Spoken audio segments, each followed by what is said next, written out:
पहले मैं आपको एक चीज़ दिखाता हूँ। यहाँ पर जो कबूतर आप मेरे पीछे देख रहे हो, आपको दिख रहे होंगे। आप इनके बीच में जाकर बैठ जाओ, ये आपको कुछ भी नहीं कहेंगे। पहले तो बहुत ही सारे थे, वहाँ पर भी बैठे हैं। इधर भी आपको मैं दिखाता हूँ।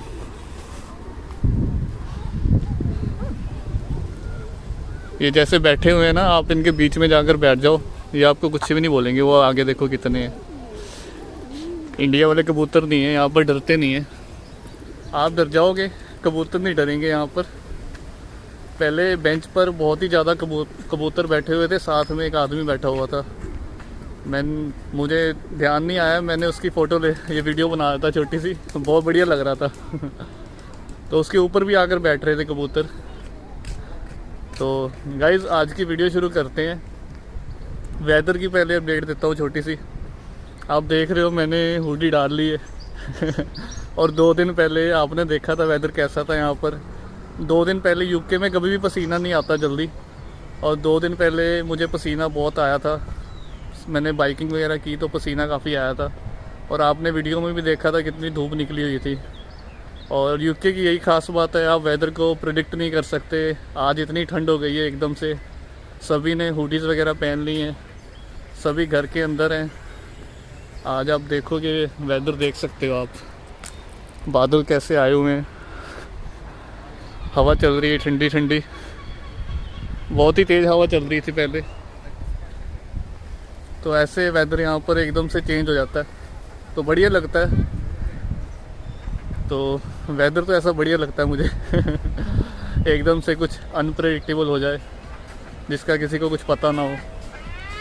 तो गाइज़ मुझे काफ़ी क्वेश्चन ऐसे आए थे कि आप बताओ आपका यूके आने में कितना ख़र्चा आया था, मतलब आपके फीस आपकी कितनी थी, आपके मतलब जो आपने जितना भी आपने सारा प्रोसेस किया उसमें आपके कितना कॉस्ट, आपका टोटल बजट कितना था यूके आने में। तो गाइज़ उसके बारे में ही आपको बताना है। तो सबसे पहले तो देखो, जिन्होंने आइल्स करनी होती है, आइल्स, तो उसकी आपको पता है कि 12-13,000 एग्ज़ाम की फ़ीस होती है। तो मैंने वैसे की हुई थी, मैंने 1 साल पहले ही कर ली थी आइल्स। तो उसमें मैंने 2 महीने सिर्फ ली थी कोचिंग, जिसका मैंने 5,000 पर मंथ दिया था। 5,000 और 10,000 ये लगा लो आप। उसके बाद 13 से 12,000, मुझे याद नहीं प्रॉपर क्योंकि साल हो गया। तो वो मैंने फ़ीस पे की थी उसमें। उसके बाद ये आप जोड़ लो कितना हो जाएगा, 23-24 के आसपास हो जाता है। तो मैंने 2 महीने में तैयारी कर ली थी। तो सभी कर सकते हैं, कोई बड़ी बात नहीं है। मैं पंजाब बोर्ड से पढ़ा हुआ हूँ, PACB, जो कि इंग्लिश में इतना बढ़िया नहीं, मतलब इतनी बढ़िया स्टडी नहीं होती इंग्लिश में उनकी, PACB। पर PACB वाले भी आइल्स कर जाते हैं। जिन्होंने करनी है वो कर लेते हैं, जिन्होंने बाहर जाना है, अगर वो कोशिश करें, मेहनत करें तो सब कुछ पॉसिबल है। तो ये आइल्स मैंने किया, पर रिक्वायरमेंट नहीं थी यूके के लिए क्योंकि मेरे मार्क्स अच्छे थे। उसके बाद मैंने एजेंट फाइंड किया। तो ऑफ़र लेटर का मैंने कुछ नहीं पे किया, मैं आपको सच सच बताऊँ।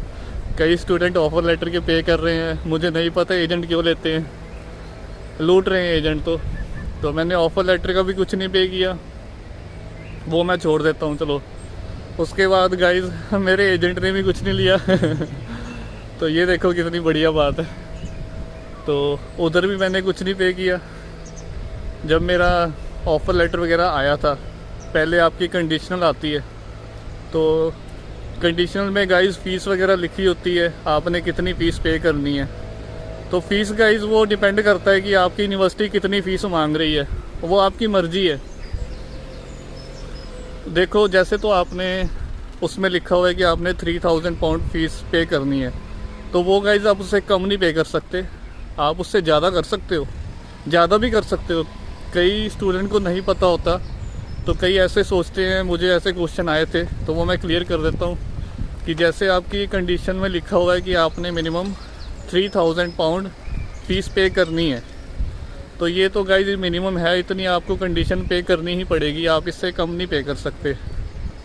तो इसके बाद इन केस आपके पास चलो पैसे हैं, तो कई सोचते हैं कि पे तो करनी है, यहाँ पर आकर भी करनी है और वहाँ पर भी आप कर ही रहे हो, तो आपके पास 6,000 पाउंड है या 5,000 पाउंड है तो आप ऐसे पे कर सकते हो, ज़्यादा भी कर सकते हो। तो वो क्या होगा, जब आप यहाँ पर आओगे तो ऑलरेडी आपका डिडक्ट हो जाएगा जो आपकी पेंडिंग फ़ीस होगी।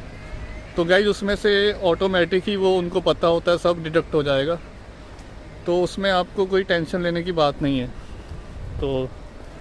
तो फ़ीस मैंने पे कर दी थी साल की, तो साल की फ़ीस अप्रॉक्सीमेट यहाँ पर 10,000 पाउंड से लेकर इतनी स्टार्ट होती है यहाँ पर। तो मैक्सिमम तो यहाँ पर कोई अंत नहीं है फ़ीस का। बड़ी यूनिवर्सिटीज़ में जाओगे जो कैम्ब्रिज है, ऑक्सफोर्ड है, तो गाइज़ उनमें तो फ़ीस ही बहुत ज़्यादा है। तो फ़ीस गाइज़ मैंने आपको बता दी। तो फ़ीस देखो, कई स्टूडेंट यहाँ पर 5-6 लाख में भी आ जाते हैं, इतने में भी आप यूके आ सकते हो, क्योंकि फ़ीस पे डिपेंड करता है ना यूनिवर्सिटी कितनी फ़ीस मांगती है आपसे। तो जिनका तो देखो कम बजट है तो वो भी आ सकते हैं, बस वो फ़ंड वगैरह शो कराने होते हैं, उसके साथ आपकी पेंडिंग फ़ीस भी दिखानी पड़ती है। तो फ़ंड वगैरह हो जाता है गाइज़, वहाँ पर सब हो जाता है इंडिया में अपने। तो आप यहाँ पर 5-6 लाख में भी आ सकते हो, 10 लाख में भी आ सकते हो, वो आपकी फ़ीस पे डिपेंड करता है। तो इसके बाद जब मेरी ये कंडीशन पूरी हुई थी, मैंने अपने अकाउंट में फ़ंड वगैरह डाल दिए थे। 28 डेज़ फ़ंड ओल्ड चाहिए होते हैं, ये सबको पता है, ये कॉमन बात है। आप यूट्यूब पर भी सर्च करो, नेट पर देखो, 28 डेज़ मतलब आपने सेविंग में डाल दिए, 1 महीना भूल जाओ। 28 डेज़ से ज़्यादा हो जाएं बढ़िया, 30-31 दिन हो जाएं, कोई इशू नहीं है। मिनिमम आपके 28 दिन पुराने मांगते हैं, वो मैंने अपनी पुरानी वीडियो में सब बताया हुआ है कि कितने फ़ंड चाहिए होते हैं, तो वो आप चेक कर सकते हो। तो इसके बाद मेरा एप्लीकेशन फॉर्म वगैरह फिल हुआ था, तो एक हेल्थ इंश्योरेंस होती है, वो मैं बताता हूँ। जो तो बैचलर वाले स्टूडेंट होते हैं उनकी पूरी होती है, तो गाइज़ वो उनकी ज़्यादा होती है मास्टर वाले स्टूडेंट से।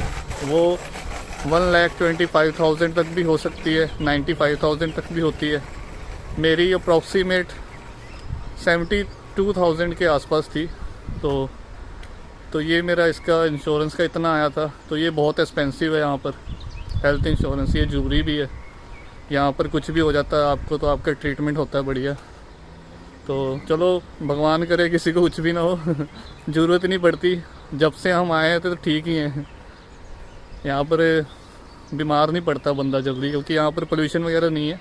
वो मैं अलग से बताऊँगा आपको सब तो उसके बाद जो एम्बेसी फ़ीस आती है गाइज़, एम्बेसी फ़ीस देखो डिपेंड करती है।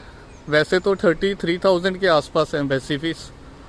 तो मैंने प्रायोरिटी में नहीं लगाया था, मैंने सिंपल ही लगा दिया था, जो कि मैंने बड़ी गलती कर दी थी। अगर मैं 20,000 और पे करता तो मेरी प्रायोरिटी में हो जाता। तो मेरे पास टाइम था, मेरा कैश लेटर भी जल्दी आ गया था। तो मैंने बाद में मुझे बहुत ज़्यादा पछतावा हुआ कि मैंने क्यों नहीं, क्योंकि वेट करना गाइज़ आपको पता टेंशन होती है। 1 महीना मैंने वेट किया, मेरा महीने बाद वीज़ा आया था। अगर आप प्रायोरिटी में लगाते हो तो 20,000 आपको फालतू देना है। 50,000 के 55-54 के आसपास आपको एम्बेसी फ़ीस पड़ती है उसमें। तो वो आप देख लो वो आपको कितना होगा। वो आपका सिर्फ 7 दिन में वीज़ा आ जाएगा। तो गाइज़ सबसे बढ़िया मैं आपको रिकमेंड करता हूँ, जितने स्टूडेंट आते हो तो सेविंग थोड़ा लालच मत करो, मतलब जितने पैसे इतने लगा ही रहे हैं तो 20,000 और लगाओ, प्रायोरिटी में लगवाओ। कई स्टूडेंट मैंने ऐसे देखे हैं, वो तो एक दिन में जिनके क्लासेस स्टार्ट होने वाली होती हैं, फिर वो सुपर प्रायोरिटी में होता है, एक सर्विस होती है, वो बहुत फास्ट होती है। उसमें गाइज़ 1 दिन में वीज़ा आ जाता है, पर उसकी अमाउंट 80,000 के आसपास है, या शायद इससे ज़्यादा भी है, मुझे एग्जैक्ट नहीं पता, आप बताना, क्योंकि मैंने यूज़ नहीं की उसे। तो इसके बाद एक देखो टीबी का टेस्ट होता है, वो भी मैं आपको बताता हूँ। उसके वो सिर्फ 1500 लगते हैं, मेरे तो इतने 2000 के आसपास लगे थे। हाँ, मेरे इतने ही लगे थे, ज़्यादा नहीं लगते उसके। तो एक ये टेस्ट कंपलसरी है। बाकी देखो आप डॉक्यूमेंट वगैरह एम्बेसी में जाओगे, स्कैन करोगे तो वो उसके थोड़े से चार्जेस लेते हैं, स्कैनिंग चार्जेस होते हैं उनके, वो 750 के आसपास होते हैं। तो ये चार्जेस होते हैं। बाकी और आपकी फ़्लाइट वगैरह का ख़र्चा आता है फ़्लाइट का मेरा मैं आपको बताता हूँ, मैंने एयर इंडिया की थी। मुझे एयर इंडिया मिली थी सीधी अमृतसर से बर्मिंघम एयरपोर्ट की। तो मुझे डायरेक्ट फ़्लाइट मिल रही थी तो मैंने ये चूज़ कर ली।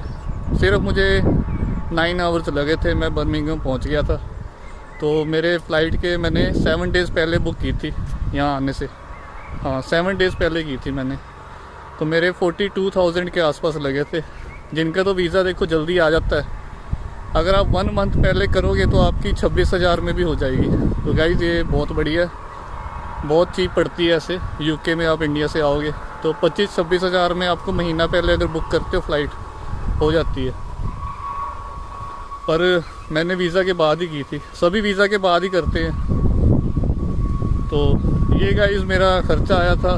कोई और बाकी शॉपिंग वगैरह मैं सच बताऊं, मैंने कोई ज़्यादा शॉपिंग नहीं की वहाँ पर। बर्तन वगैरह जितने थे घर पे सब पड़े हुए थे।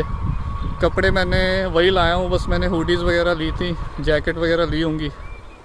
शॉपिंग मैंने इतनी नहीं की, तो वो मैंने वीडियो बनाई हुई है अलग से कि आपको क्या शॉपिंग करनी है, तो वो आप देख लेना। मैं ट्राउज़र्स वगैरह मैं भी लेकर आया था। तो ये गाइस मेरा टोटल ख़र्चा आया था, आप एस्टिमेट लगा सकते हो। ये काफ़ी मुझे स्टूडेंट पूछ रहे थे कि आपका टोटल ख़र्चा कितना आया था बाहर आने में। तो ठीक है गाइस, ये एक छोटी सी वीडियो थी, मैं होप करता हूँ बढ़िया लगी होगी। तो फिर नेक्स्ट वीडियो में मिलते हैं, अपना ध्यान रखें, बाय बाय, टेक केयर।